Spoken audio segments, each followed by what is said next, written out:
Hi everyone, welcome to my first YouTube video and my first knitting tutorial. In this video, I will be showing you how to knit and felt this bag here. It is the perfect little purse bag. I'm actually obsessed with how it turned out. I did not expect this to go this well. I was kind of making the bag up as I went, and I actually will get into this later in the video, but I did use the garter stitch, which I love because it kind of created this boucle effect on the bag. So if there's anything that's not clear in this video, please comment below and I can try to clarify. Also, I will link everything that you can purchase from what you need, basically just the yarn, down below as well. And I think that's all you will need to get started. Alright, we're going to jump into everything we need to make this tote bag. First, we are using the Drop Snow yarn. You can do this in whatever color you'd like. I found this yarn on Rito.com and I feel like the shipping was pretty fast given that it's not in the United States. So I was very happy with that. I do recommend to stick with this brand yarn just because I've tried to make other felted projects with different wool. Although it was 100% wool, it didn't felt properly, so this is tried and true. So I'd recommend sticking with this if you're okay doing that. Next, we obviously are going to need a pair of scissors, so make sure you have those close by. And then we need 9mm knitting needles, so you want to make sure you have those as well. I am using ones in the round, but you certainly don't need to be in the round for this project. I just got comfortable knitting in the round while I've been learning, so I've been sticking to it. And also, I don't want to buy extra knitting needles if I already have these. So whatever you have that works for knitting needles in a 9mm will work perfect for this project. So before I start making a project, I kind of like to have a visualization of what I am making because it helps me work through the project better mentally. So we actually are going to be making a giant square. Now this project is made to measure, so you actually can make this square whatever size you'd like. You will have to do the math with the gauge. So it's kind of easy because whatever you cast on, once you get a couple rows in, you'll measure the width of that and then you know that's how deep you need to go as well. So as long as it's a perfect square, any dimension should work. You don't want to go too small just because we are felting this. So this is an unfelted square and we're making 3 of these. But yes, you don't want to go too small just because you are felting it and your bag will get really tiny. A good guideline is this will felt about 20 to 30% in size, so you can kind of factor that in for your measurements. When you fold your first square in half here, you will be measuring the bottom for how wide your base will be before felting. So if you want a wider bag, I suggest making it bigger. This is a 15 by 15 dimension square, so diagonally it is going to measure a bit wider. And then that should get us about a 10 to 11 inch base bag. So now we are going to construct 3 squares. I already have one done here, so I'm going to show you how I do this. So we're going to make a square that kind of gets folded in a triangle right here and right here, and that's going to make our sides and our handle here. I used the garter stitch, so I recommend to stay with that. It is supposed to felt better than the standard knit stitch, and because this is a bigger bag, we need it to be as strong as possible. So the garter stitch is going to help it be a little bit stronger than the standard stockinette stitch.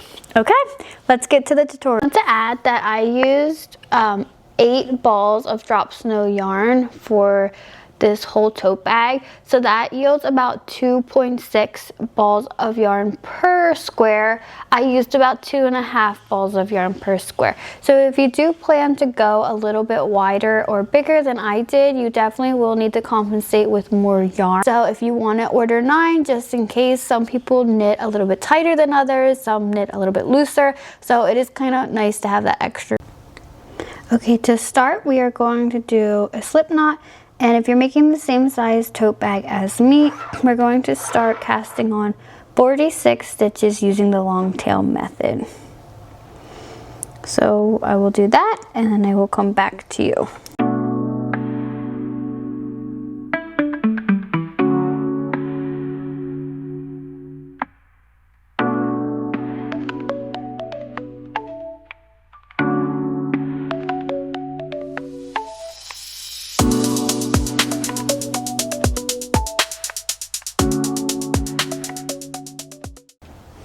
Okay, so now I have 46 stitches casted on. It should look something like this unless you choose to do more or less.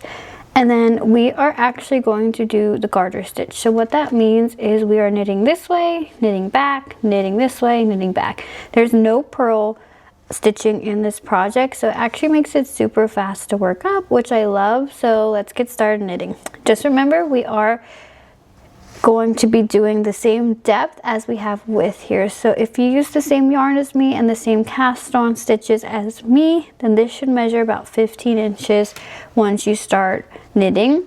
And that means we need to go 15 inches this way. So having a tape measure close by is helpful for this project because we do need it to be symmetrical. So let's start knitting and then we will circle back.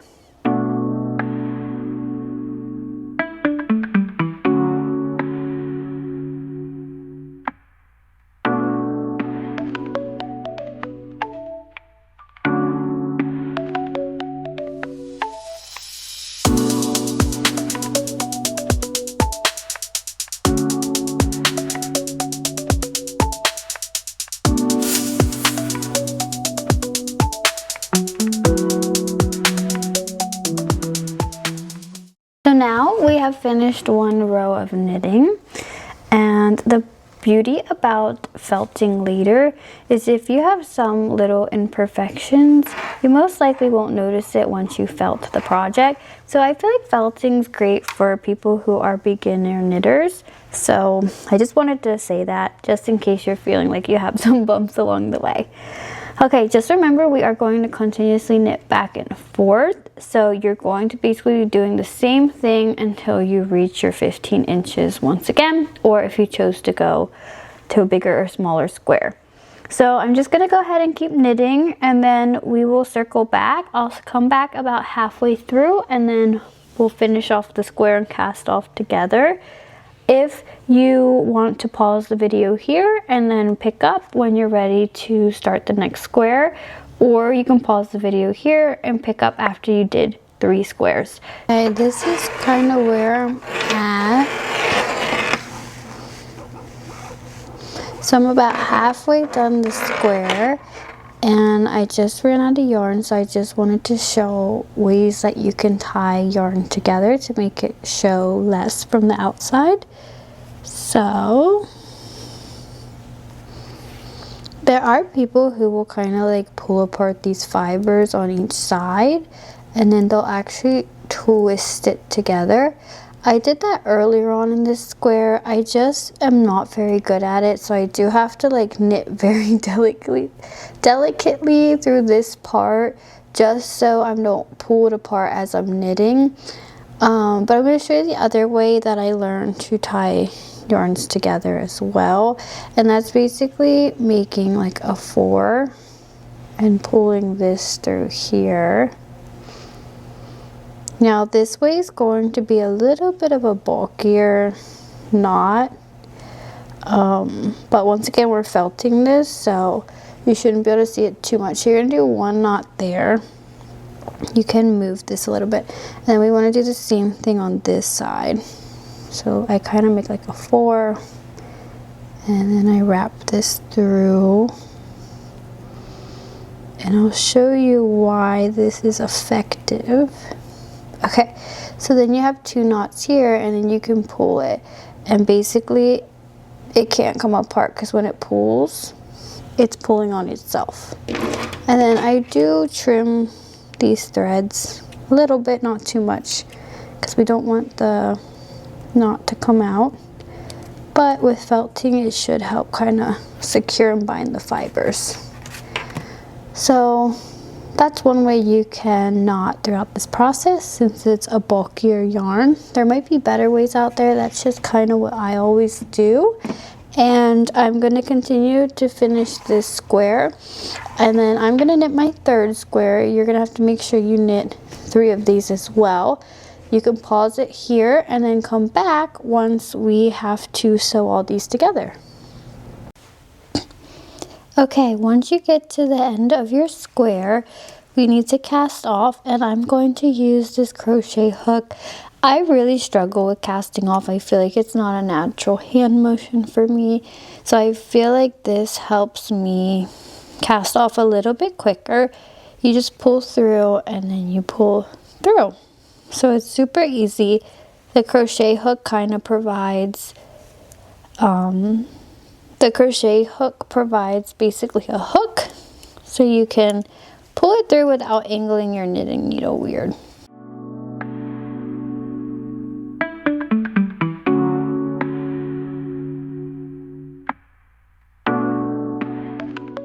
I feel like this method helps me go so much faster. I am not good at casting off. It's not a natural hand movement for me. And although I used to knit when I was little, I don't remember it so much. So in my adult life, my hands move better with crocheting. So I think that's why this method works so well for me. But you're definitely welcome to cast off any way that you prefer.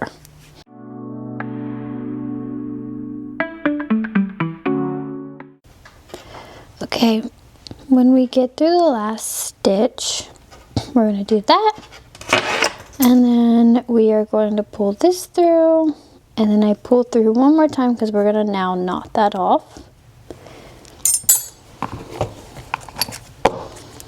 And then you're just going to cut a strand, pull that through. Okay. I'm going to hold my camera for this part because I want you to be able to see all 3 squares.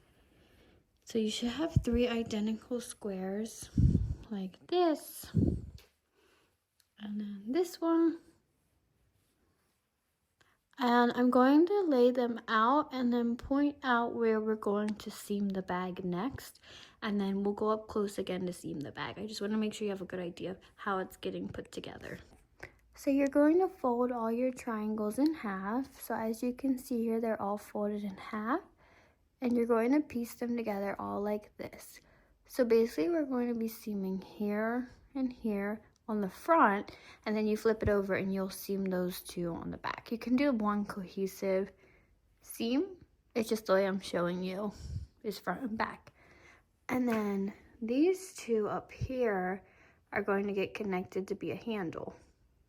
So you can obviously do the handle differently if you want. I just want more of like a crescent shaped kind of oval bag versus like a boxy bag with a handle. So up to you how you want to do your handle. That's how I'm going to seam mine. And I will do it up close of me seaming just so you can see how to do that stitch. Okay, in order to seam this together, I am going to put stitch markers at each point of the bag. So I'm going to start at the bottom right corner of the bag. The reason I put stitch markers is because it helps keep me on track. I'm not a fan of sewing, and sometimes I do tend to sew crooked. So this helps me know that I'm sewing in a straight line. Just remember, we don't want to sew our back with our front, so you can pull the front part up here to put the stitch marker. And I literally just put the stitch marker in the point of each square, so you make sure your needle goes into that point to make sure it's symmetrical. And then I'm going to flip the bag around, and you can see this is like the open side. I'm going to flip that over, and that's going to go to my middle point again, just on the back side. And we're going to sit that in the corners.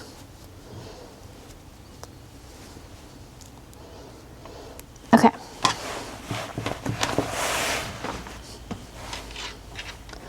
One thing I want you to notice is here the stitches are actually facing each other like that. So we're going to stitch this side together differently than we stitch this side together. You can see in this side the stitches meet horizontally versus vertically, so it creates one straight line. So we're going to start with this side, and then you can pause it once I'm done this side and then pick up when we're on the next side, so you know how to stitch that together. So first you want to get a long enough piece of yarn.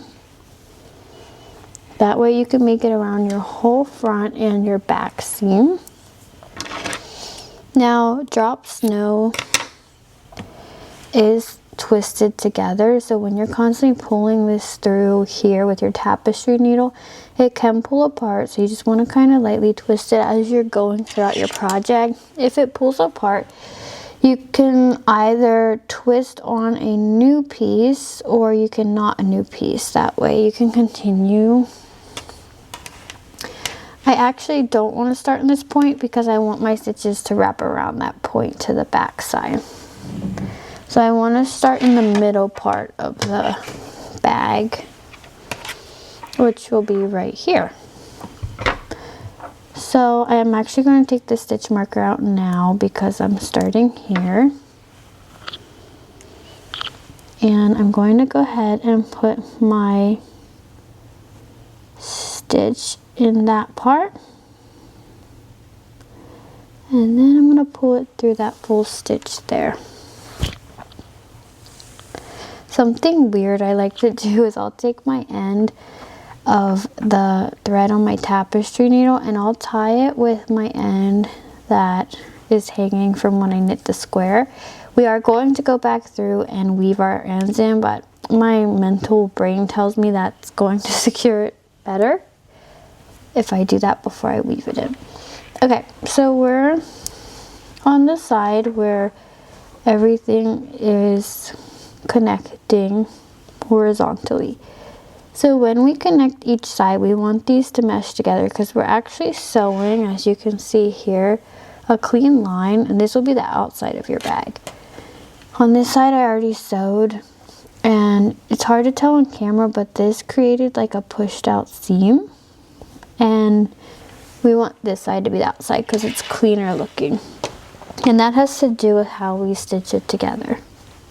So because this is a garter stitch, we're going to pick up our frown upside down stitch here, and then we are going to bring our needle to the smiley, which is the right side up stitch on this side.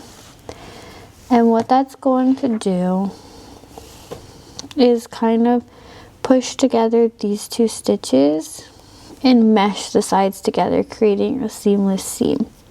So once again, I'm going to take the frown here and the smiley here, and we're going to bring those together. Seaming definitely takes some time, so you just have to be patient with it. Like I said, it's not my favorite thing to do, but the thing that gets me through it is knowing that I'm almost at the end of my project. And that's rewarding in and of itself, so we keep moving through here. I'm not picking up the upside down stitch on this side on the very end because I feel like that leaves room for gapping. I know we're felting this, but I like to go in one here because I feel like it creates a little bit more overlay, and that's just a personal preference. So we're going upside down, right side up. And I can show you that a little bit closer. So you want to go to your next row here, upside down. You see how that's facing upside down? And then this one's kind of facing right side up, like that. I'm saying upside down and right side up, but you can look at that however you want. That's why I feel like frowny and smiley is a better way to look at it. Okay. So you're going to seam this all the way up to your bottom corner. Don't cut your yarn here because we're going to flip the bag and continue to seam on the back side back up to the middle. This side we will seam differently, so you can pause the video here, and then when you get to your bottom corner, you can resume and we'll pick up on the other side. On this side, where all of our stitches run vertically, we are going to pick up the stitches a little differently. So we're actually going to pick up the stitches that are kind of creating a circle here. It's not really a circle, but this one curves this way and this one curves this way. So we're going to pick those up like this, just like that, and pull our needle through. So you can see there are stitches next that are touching here, we're going to skip those and pull up our ones that are kind of facing each other. Hopefully that makes sense here. I'll show you again.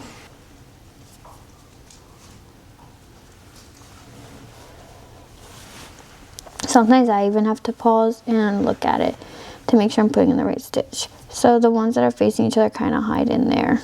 And then we're going to pull up these. Then these face each other, so then we're going to go to these ones. I know it's gray on gray, so it's a little hard to see. And then we're going to do these. And you're basically going to do that up the whole seam again. And then once you get to the end, you should be at your middle corner that all meet. So that's the middle of the bag. And then we will weave our ends in. And we will also sew together the handle, which we will come back for.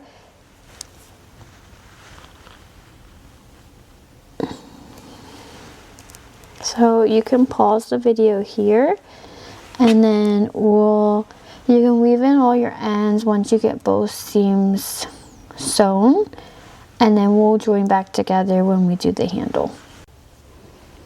Okay, so this is the top handle part. This is why it's really important to knit a perfect square. I thought I was gonna run out of yarn, so I think my 2 squares are falling a little bit short. I'm hoping that once I felt it, I can kind of reshape it to match. It's not horrible, but just a little bit. Okay, so we are going to basically seam these 2 tips together. If we just sewed the 2 points together, like just a stitch on the point, that's not going to be strong enough. So we're actually going to come from this side and take a few stitches on this corner, We're going to seam those together, and we're going to do the same thing on this side. So your point is going to slightly fold in, and it's going to kind of look like that. That way we can create a nice solid strap. Even though we're felting it, just one touch isn't going to be enough. So we are going to get more yarn in our tapestry needle.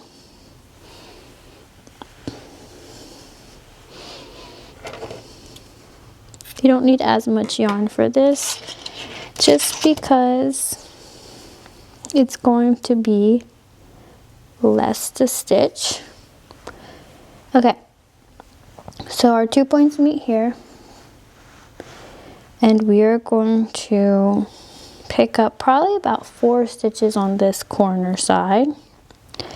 So with this, I have stitches going both ways, so I'm going to pick up the end stitch here, and I'm going to pick up this stitch here. Whoops. Okay, let's try that again. I'm used to the longer thread from when I was just doing. Okay, we'll leave that go. We're gonna pull this tight in a second. Okay, so we're gonna do that again. Picking up this stitch here and this stitch here.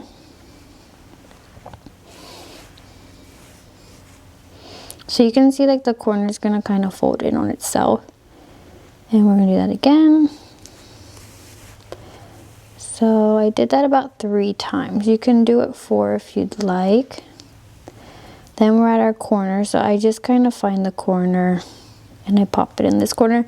Like I said, this is gonna kind of get folded into itself, but I kind of feel like it's more secure like that. And then we're going to pick up 3 on this side. It gets a little bit hard to like hold here.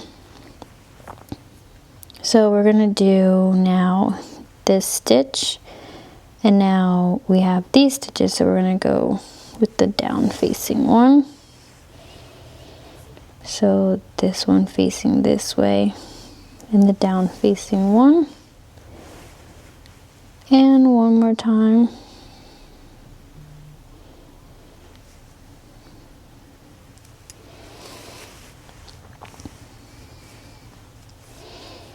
Okay. So that's going to create something looking like that. I'm going to knot this side when I get over there. I'm going to like weave this underneath like I'm weaving in an N. And then I'm going to knot this side to that and weave that side in. So I am terrible and I don't follow any like rules with weaving in. Kind of just pulling that corner down, picking up a bunch of stitches. I like to do it sporadically and kind of like pass it through stitch, like the actual yarn in stitches, because I want it to be like tangled in there since we're weaving it in. Okay. Now when I pick up the yarn where we started, I am going to pull it just to make sure it's tight. And I actually feel like it needs to be pushed through this stitch just so it doesn't look, I feel like that stitch looked empty, like that. Okay, and I'm going to tie this side.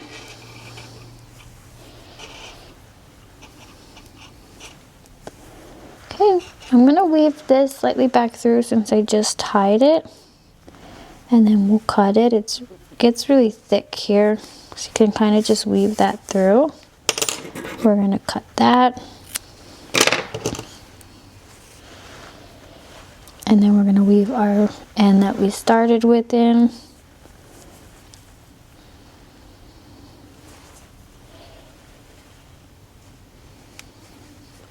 So since I didn't weave this one in at all yet, I'm going to go this way. And I'm going to go back this way.